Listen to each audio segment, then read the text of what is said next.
Aujourd'hui, le Seaboard Block. Oh, c'est beau, mais regardez comme c'est beau. C'est un magnifique contrôleur en silicone qui ont fait le succès de la marque Rollei. Rollei, ils ont été rendus célèbres par le Seaboard, doté d'une expressivité vraiment hors du commun. Ce qui fait que cette expressivité elle est hors du commun, c'est qu'on a 5 dimensions pour pouvoir contrôler son expressivité. Alors on se souvient des premiers Seaboard, les Seaboard Grand, donc il y a un Grand Stage, un Grand Life.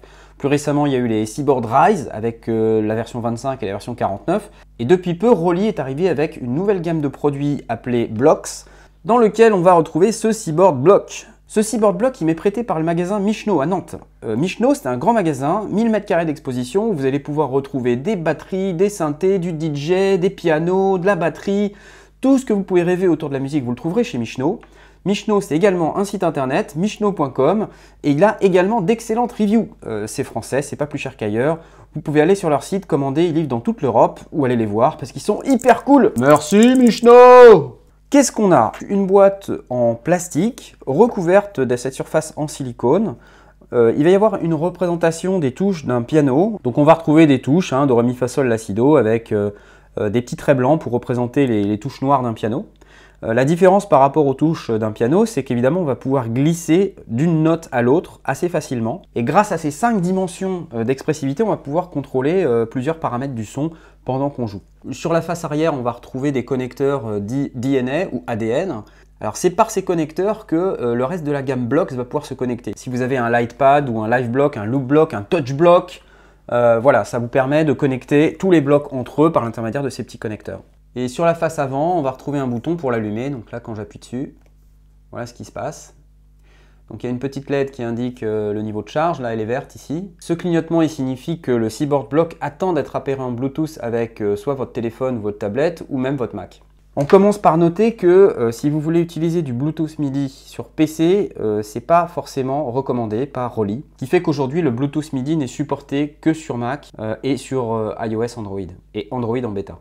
Sur le côté, un bouton mode qui va vous permettre de passer d'un mode à l'autre. Sur le haut du Seaboard Block, vous allez retrouver 2 petites flèches, une ici et une de l'autre côté. Ces petites flèches, elles vont vous permettre de passer d'un octave à l'autre lorsque vous allez jouer du Seaboard. Alors le premier truc qu'on vous demande de faire quand vous déballez votre Seaboard Block, c'est d'aller vous enregistrer sur le site et créer un compte sur rollei.com.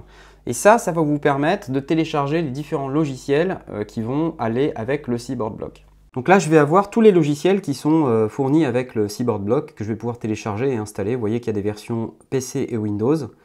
Il n'y a pas de version Linux par contre. Ce qui vient avec le Seaboard Block dans un premier temps, c'est l'application Equator, qui est en réalité le Equator Player. Si vous possédez un Seaboard Block, vous pouvez acquérir une version full en mode upgrade au prix de 79 €. Equator, c'est un synthétiseur qui est vraiment très complet et qui a vraiment des possibilités de synthèse très impressionnantes. Pourquoi pas dans un deuxième temps, après avoir fait le tour de l'Equator Player. Alors, à noter, l'Equator Player, ça fait environ 700 mégas. Si vous téléchargez également la Extended Blocks Library, elle fait à peu près 1,9 giga. Et ces sons-là, ils sont adaptés aux possibilités du Seaboard Block. C'est assez intéressant, je vous ferai une démo tout à l'heure. Toujours avec le Seaboard Block, vous avez le Blocks Dashboard. Il va vous permettre de paramétrer votre Seaboard Block, notamment pour tout ce qui est aspect MIDI. Vous avez également un Strobe 2 Player de FXpansion. J'aime pas dire FXpansion, ça fait FXpansion alimentaire, j'aime pas. C'est un super synthé, rien que ça, c'est vraiment un très bon deal. Alors mon premier feeling par rapport au hardware, c'est que cette surface en silicone, elle est vraiment très agréable au toucher. C'est vraiment exceptionnel. Donc on a cette sensation de qualité, c'est tout doux, c'est tout mou, c'est vraiment sympa, c'est vraiment une expérience à part entière. Alors l'avantage, c'est que comme c'est hyper agréable, c'est marrant, c'est vraiment sympathique. Par contre, le problème que ça pose, c'est que derrière, il va falloir gagner en virtuosité, il va falloir réapprendre complètement à jouer du piano. Ne comptez pas jouer du piano sur ce contrôleur comme vous jouez du piano sur un piano classique. C'est pas du tout le même feeling, ça fonctionne pas du tout de la même manière et ça demande un temps d'adaptation. Par exemple, les touches noires qui sont ici, elles vont fonctionner également sur le bas de la touche noire. Donc il faut un peu de pratique parce qu'on peut rapidement faire n'importe quoi. Je voudrais préciser qu'en dessous, c'est plutôt bien fichu, il y a aussi du silicone. Et ce que ça va permettre de faire, c'est que lorsque vous êtes sur une surface type bureau, eh ben, vous allez pouvoir slider sans craindre que le Seaboard Block se déplace tout seul. Et ça, c'est plutôt bien pensé, je pense qu'il fallait le signaler. Un point important, c'est que ce Seaboard Block, comme tous les produits blocs, ils produisent aucun son par eux-mêmes. Ils ont besoin d'un appareil externe, que ce soit un ordinateur ou une tablette, ou un smartphone pour pouvoir produire du son. Ayez bien ça en tête, c'est pas un synthétiseur, c'est juste un contrôleur. Certes, un contrôleur avec des dimensions d'expressivité incroyables, mais c'est pas un appareil qui produit du son. Bon allez, on va peut-être l'allumer, ça sera mieux. Donc le premier truc qu'on doit faire, c'est connecter le Seaboard Block soit avec un câble, soit en Bluetooth MIDI. Là, j'ai plus de port USB disponible, donc je vais faire plutôt du Bluetooth MIDI, mais imaginez qu'on peut faire exactement la même chose avec le câble fourni qui est un câble USB-C. Câble USB-C que voici, rien de bien folichon. Première chose à faire, donc connecter en Bluetooth MIDI. Donc pour ça, il faut se rendre dans l'Audio MIDI Setup. Aller sur Bluetooth, je fais Connect, et voilà, je suis connecté. Next, je démarre le logiciel Equator, évidemment après l'avoir installé. Et ici, donc, on va retrouver dans le logiciel Equator une interface assez simple, dans laquelle on va trouver sur la gauche une zone instruments avec des catégories d'instruments que vous pourrez sélectionner. Sur le centre, la liste des sons qui correspondent aux différentes catégories sélectionnées, un moteur de recherche par nom, c'est toujours bien, une description succincte du son, des tags, une zone macro dans laquelle vous allez pouvoir modifier des paramètres pré-réglés, et puis une zone effet, et vous voyez c'est assez succinct, c'est reverb et delay. Sur le bas, vous allez avoir une représentation de ce qui se passe sur votre Seaboard. Exemple. Vous voyez quand je slide, le petit point bleu il slide avec moi. C'est génial.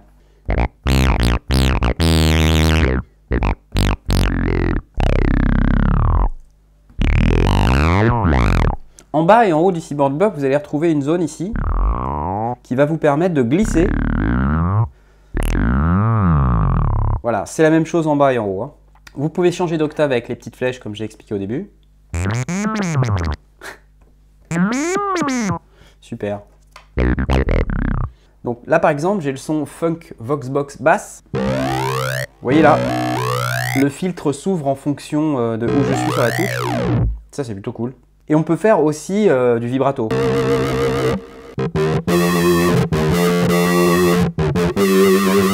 Alors comme j'ai dit, ça demande quand même un temps d'adaptation. En fonction de là où on est sur la touche, c'est quand même assez précis. Si vous décalez d'un millimètre, là, vous n'êtes pas vraiment sur la bonne note, quoi. Vous jouez faux.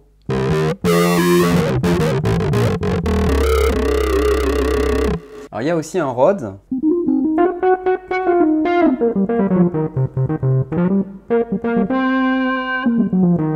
Ce qui est marrant, c'est qu'avec le Rhodes, on peut aussi faire du slide, du glide, et tout ça est très rigolo.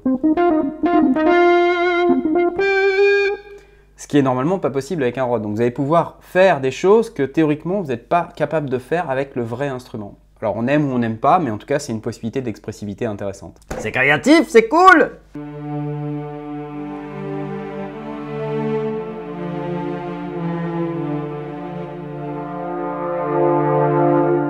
Ici, vous voyez un son de strings sur le bas de la touche qui se transforme en un son de horn quand on monte.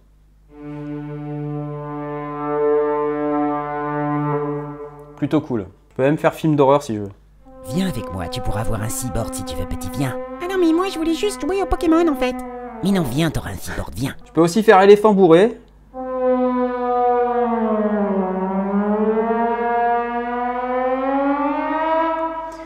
Donc voilà, il y a moyen quand même de faire vachement n'importe quoi, faites gaffe. Alors le Seaboard, il vient aussi avec une application qui s'appelle Dashboard. Donc le Dashboard, c'est une application qui va vous permettre d'aller paramétrer le mode de fonctionnement de votre Seaboard. Sachant que de base, le Seaboard Block, c'est un device qui est class compliant. C'est-à-dire que si vous le connectez, que ce soit en Bluetooth MIDI ou que ce soit en USB, vous allez pouvoir l'utiliser dans n'importe quelle station de travail audio numérique. Vous pouvez même l'utiliser avec votre iPad. Vous pouvez même l'utiliser dans un synthé qui acceptera la connexion Bluetooth MIDI sur un iPad par exemple.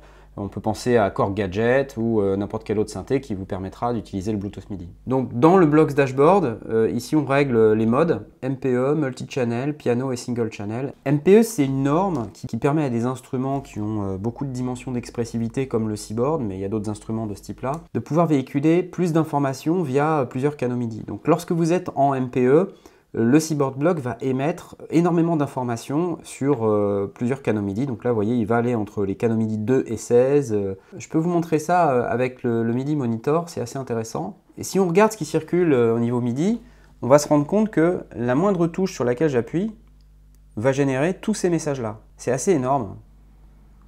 Voilà. C'est vrai qu'à partir du moment où on a énormément de dimensions d'expressivité, on a besoin de faire circuler plein d'informations MIDI. Et là, vous voyez qu'en fonction de la touche sur laquelle j'appuie, je ne vais pas forcément avoir le même canal MIDI qui va être utilisé. Ça, c'est un point sur lequel il va falloir être vigilant. Si vous voulez utiliser le Seaboard Block comme un clavier ou un contrôleur MIDI traditionnel dans votre dos, il va falloir gérer tous ces aspects canaux MIDI, entrants et comment vous allez les router vers vos VST si vous voulez utiliser le Seaboard comme un canal d'entrée. Un autre point à considérer, c'est que du coup, ça fait énormément d'informations MIDI qui circulent. Si vous utilisez le Seaboard pour envoyer des informations MIDI à un hardware qui serait connecté via des prises MIDI classiques, n'oubliez pas que le MIDI, ça n'a pas une bande passante énorme. Si on fait en plus des accords à plusieurs doigts, bah, ça va faire beaucoup d'informations MIDI qui vont devoir circuler sur le câble. Et si votre synthé hardware est également chaîné avec d'autres machines, alors vous pouvez commencer à avoir des petits problèmes de timing, en particulier si vous utilisez des boîtes à rythme. Donc faites attention à ça, ça pourrait devenir un problème. Donc quand on va paramétrer le Seaboard dans l'application Dashboard pour être en MPE, en multi-channel, en piano, en single channel, et qu'on va quitter l'application Dashboard, le Seaboard va rester dans le mode sur lequel vous l'avez paramétré. Donc c'est pratique. Par exemple, si vous le mettez en single channel, vous voyez ici, reste en canal 1, vous allez pouvoir utiliser votre Seaboard comme un clavier MIDI classique. Vous voyez là, quelle que soit la note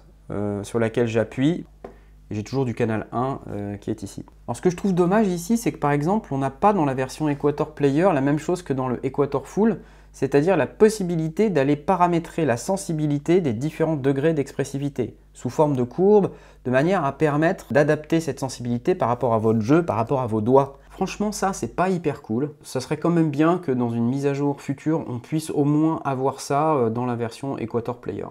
Alors comment ça se passe dans un logiciel comme votre station de travail numérique, que ce soit Cubase, Live ou autre? Donc là, mettons que je vais y aller charger un de mes VST favoris. Je vais prendre Reactor. Je vais aller chercher Monarch. Et puis une fois que j'ai chargé Monarch, je peux tout de suite jouer.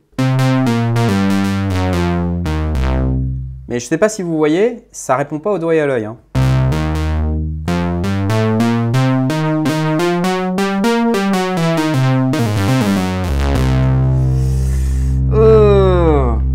En plus, vous voyez, ça reste bloqué.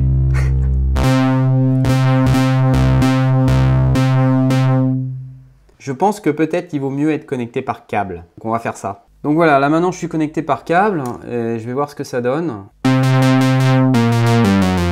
Ah bah oui, c'est quand même bien mieux quoi, il n'y a pas photo. Vous voyez par contre qu'il n'y a pas de modification du son quand je glide. Alors en fait ça vient du fait que le synthétiseur que j'ai, le Monarch, n'est pas réglé par défaut pour comprendre le contrôle 74 et l'affecter au cutoff. Mais ça, c'est pas un problème, je peux l'affecter moi-même. Donc là, ce que je vais faire avec un MIDI Learn. Et voilà, ça c'est fait. Plutôt cool. Alors j'ai remarqué un truc, c'est que lorsqu'on n'utilisait pas les logiciels Roly, c'est-à-dire que par exemple dans le cas où je veux contrôler mon Monarch, le pitch bend marche pas tout à fait comme dans la suite Roly. Exemple.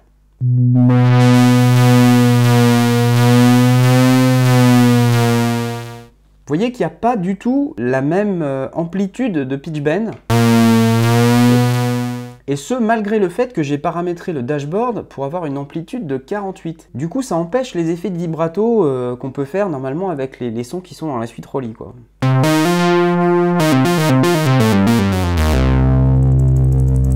Là, je l'ai un peu, vous voyez. Mais il faut appuyer comme un malade, quoi. Quand je regarde ce qui passe sur le MIDI, voilà ce qui se passe.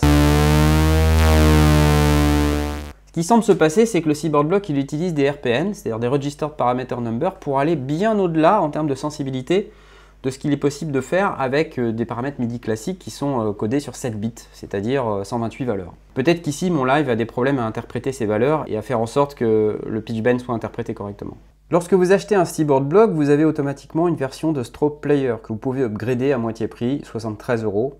Donc moi, je n'ai pas activé le Strobe 2 parce que je suis en mode test et que c'est un appareil de prêt. Voilà, je vais l'utiliser plutôt en mode démo. Mais j'imagine que dans la version Player, vous avez au moins les sons. Vous n'avez sans doute pas tout le panel qui est présenté ici, mais vous avez au moins les sons. Donc il y a pas mal de sons rigolos.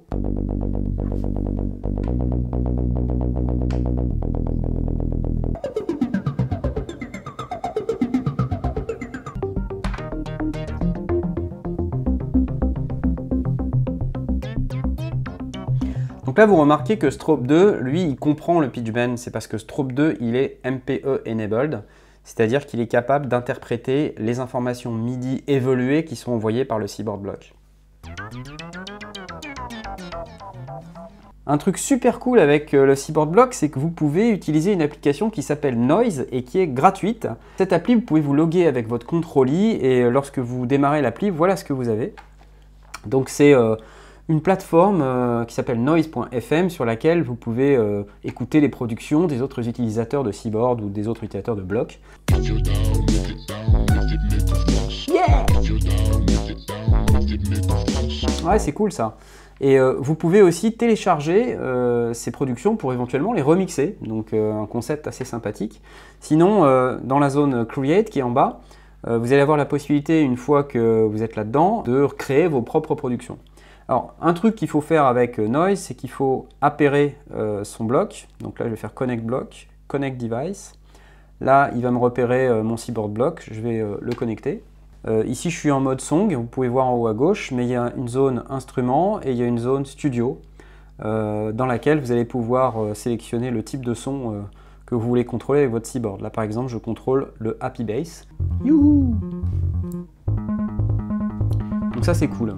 Donc si je reviens sur la zone Instrument, ici, j'ai un écran qui va me permettre de jouer jusqu'à 4 parties. Donc, vous voyez, en colonne, les 4 parties.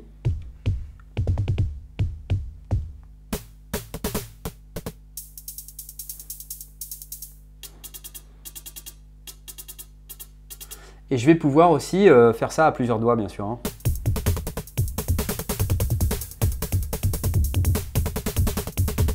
Et puis ensuite, je vais retourner en mode instrument et je vais jouer.